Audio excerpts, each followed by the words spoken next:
History is filled with stories of profound transformation, stories that challenge our ideas of loyalty, faith, and even enmity. These are tales of people who stood on one side of a great conflict, only to find themselves on the other, fighting with just as much conviction.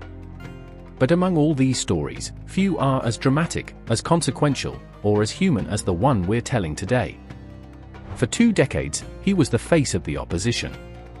He was a man of incredible power, wealth, and influence, the chief of the most powerful tribe in Arabia, a leader of armies, and the architect of campaigns designed to crush a new faith. For 20 years, he was the Prophet Muhammad's most determined enemy. But what happens when an arch-nemesis is shown mercy he never saw coming? What happens when the staunchest opponent comes face to face with the truth of the very movement he tried to destroy? This is the incredible story of Abu Sufyan ibn Harb, the man who went from fighting the Prophet to following him. Picture the city of Mecca, the bustling heart of Arabian trade and spirituality. At the very top sits a man named Saqr ibn Harb, better known by his title, Abu Sufyan. Born around 560 CE, he was a leading figure of the Banu Umayya, one of the most powerful clans within the mighty Quraysh tribe. His father, Harb ibn Umayya, was a respected leader who groomed his son for a life of authority. Abu Sufyan was a masterful merchant, leading huge trade caravans to Syria, gathering wealth, and building political alliances. The people of Mecca looked to him for guidance. He was a pillar of the old guard, a defender of tradition, and most importantly, the economy that revolved around the Kaaba and its many idols. His power was secure. But down in the dusty alleys of that same city, a message was starting to spread, a message that would challenge everything Abu Sufyan stood for and put him on a collision course with his own kinsman, a man named Muhammad.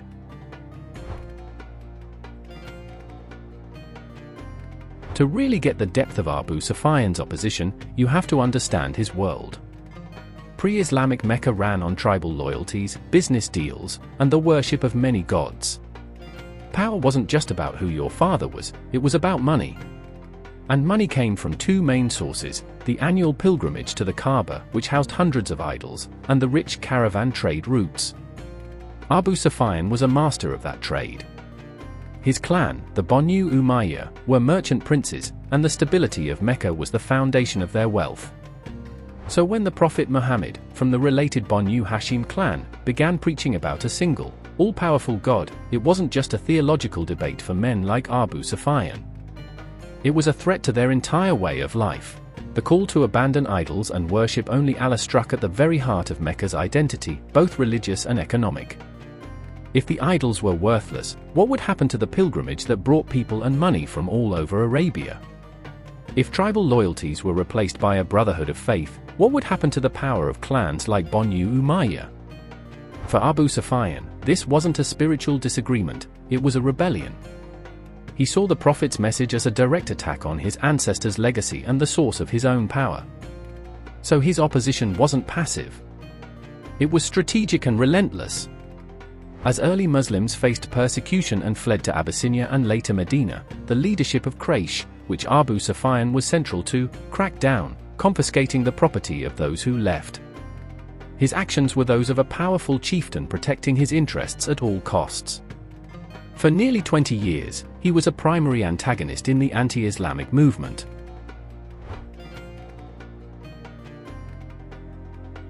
Once the Muslim community was established in Medina, conflict with Mecca became inevitable, and Abu Sufyan was at the head of the military campaigns against them. He went from being a political opponent to a wartime commander. The first major clash was the Battle of Badr in 624 CE. Ironically, Abu Sufyan sparked the battle but wasn't in the fight itself. He was leading a huge Quraysh caravan from Syria when he got word the Muslims planned to intercept it. Showing his usual cunning, he skillfully rerouted the caravan to safety and sent a message to Mecca for help. An army of 1,000 men, led by the prideful Abu Jahl, marched out. Once his goods were safe, Abu Sufyan, ever the pragmatist, advised the army to turn back. The mission was accomplished. But Abu Jahl rejected his advice and pushed onward to Badr, where the Quraysh suffered a disastrous defeat. Many of their leaders were killed, including Abu Jahl himself. The humiliation of Badr was a heavy blow to Mecca, and leadership fell to Abu Sufyan. Now it was his job to get revenge.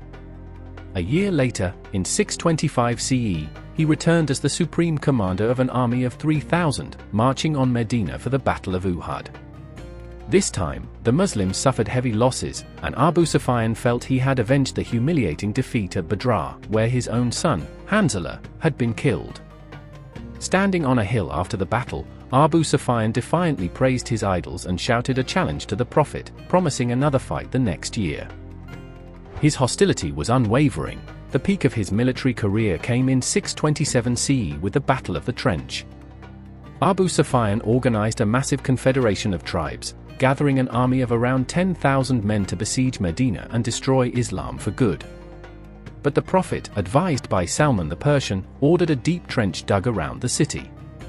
This brilliant tactic baffled the Meccan cavalry and turned the assault into a frustrating siege.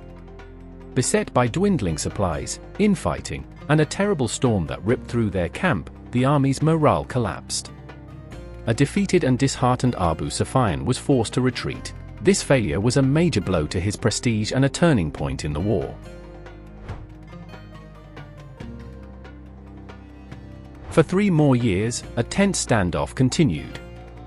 But in 630 CE, allies of the Quraysh broke a treaty by attacking a tribe allied with the Muslims. Seeing his chance, the Prophet Muhammad assembled an army of 10,000 men and marched silently and swiftly toward Mecca. News of the approaching army terrified Mecca. The city that had been the aggressor for so long was now defenseless. For Abu Sufyan, this was the moment of truth. The power he had fought so hard to keep was about to disappear. He was trapped.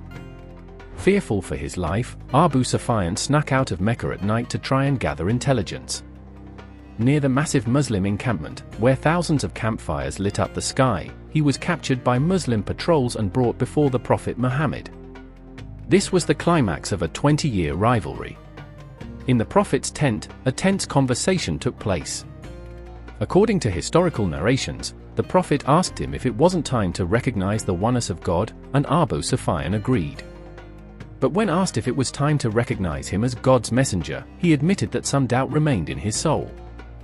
The Prophet's uncle, Al-Abbas, fearing for Abu Sufyan's life, warned him to accept Islam before it was too late. Faced with the overwhelming power of the Muslim army and the mercy of the man he had persecuted for so long, Abu Sufyan finally uttered the testimony of faith. Whether it was a pragmatic choice or a genuine change of heart, historians still debate. But what happened next suggests something deeper was at work. The Prophet didn't just spare Abu Sufyan, he honored him. He declared, "He who enters the house of Abu Sufyan will be safe." This was a brilliant act of diplomacy that gave the defeated leader a role in the city's surrender, saving his honor and preventing bloodshed. The Prophet then had Abu Sufyan stand and watch as the entire Muslim army marched past in disciplined battalions.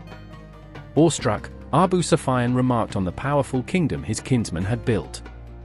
Al-Abbas gently corrected him, "It is the power of prophethood." Abu Sufyan finally returned to Mecca, not as its defiant leader, but as the one who would announce its peaceful surrender.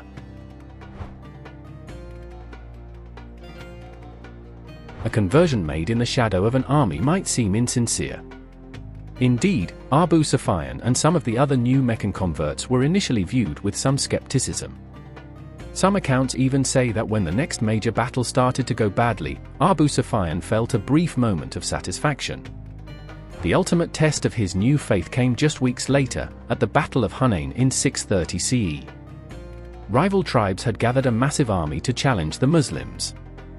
The Muslim force, now 12,000 strong with new converts from Mecca, marched out to meet them. But the enemy lay in ambush. As the Muslim vanguard entered a narrow valley, they were hit with a furious storm of arrows. The lines broke and panic spread. Soldiers, including many new converts, turned and fled. It looked like a total disaster was at hand. But in this moment of chaos, as others fled, historical accounts say Abu Sufyan stood firm. At the heart of the battle, the Prophet Muhammad remained steadfast, surrounded by only a handful of his most loyal companions. Witnessing this incredible bravery, Abu Sufyan fully committed to the cause. The man who led the army at Uhud and besieged Medina was now fighting among the believers, his loyalty proven in the heat of battle. Narrations of the event capture a powerful moment of reconciliation. The Prophet, seeing his former nemesis fighting for the cause, accepted his transformation completely. Following the Prophet's command, Al-Abbas used his powerful voice to rally the fleeing soldiers. Hearing his call, they turned back and charged into the fight with new courage. The tide of the battle turned, and the Muslims won a decisive victory. Abu Sufyan had passed his trial by fire. His loyalty was no longer in question. He wasn't just a Muslim, he was a companion.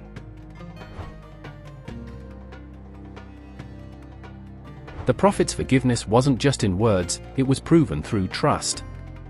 After the victory at Hunayn, when the spoils of war were distributed, Abu Sufyan and his sons received a large share, a gesture meant to solidify the allegiance of new chiefs. His transformation was complete. The Prophet, recognizing his administrative skills, appointed Abu Sufyan as the governor of Najran, a province in southern Arabia, a significant position of trust.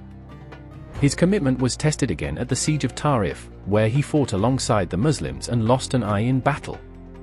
Afterward, the Prophet tasked him with dismantling the pagan shrine of the idol Al-Lat in Ta'if, the very kind of idol he had once fought to protect. After the Prophet's death, Abu Sufyan continued to serve the Islamic State, maintaining a cooperative relationship with the first caliphs.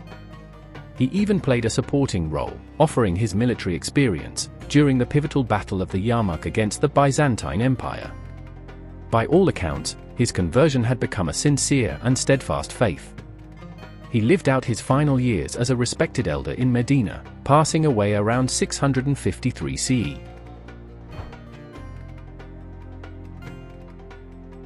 While Abu Sufyan's personal story is incredible, his most lasting impact on history came through his children. His family, the Banu Umayya, who had once led the opposition to Islam, would go on to establish the first hereditary dynasty in Islamic history, the Umayyad Caliphate. The policy of giving former opponents a stake in the new order proved to be amazingly far-sighted. The Umayyads, with their experience in politics and administration, quickly rose to prominence. The most important of his children was his son, Muawiya. Having served as a scribe for the Prophet, Muawiya was later appointed to a command role in Syria.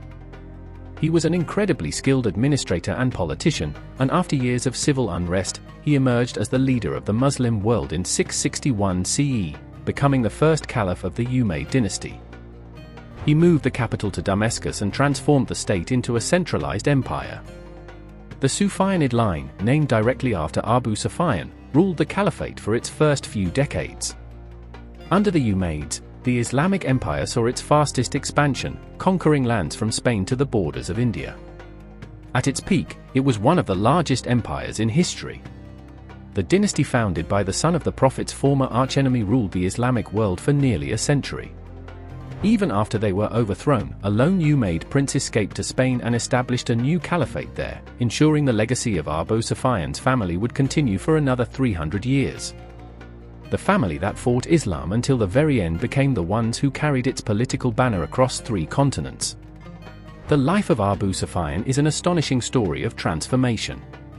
For 2 decades, he was Islam's greatest enemy, a man who dedicated his power, wealth, and strategic mind to extinguishing the new faith. He led armies, plotted campaigns, and was the ultimate symbol of the old pagan order. And yet, in the end, he became a companion, a governor, a warrior for Islam, and the patriarch of its first royal dynasty. His story is a powerful testament to forgiveness and redemption. It shows the Prophet Muhammad's remarkable capacity for mercy and his political genius in turning enemies into allies for the good of the entire community. Abu Sufyan's journey from his defiant cry of victory at Uhud to his brave defense of the Prophet at Hunayn is a powerful lesson. It teaches us that even the deepest hostility can be overcome and that a person's past doesn't have to define their future. It reveals how the most unlikely people can be chosen by history to play the most important roles. The man who once fought the Prophet would become the grandfather of caliphs, forever linking the name of Islam's greatest early enemy with the story of its global triumph. If this story of transformation resonated with you, please consider liking this video and subscribing to our channel for more deep dives into the complex figures that have shaped our world. And let us know in the comments below, what part of Abu Sufyan's journey did you find most compelling?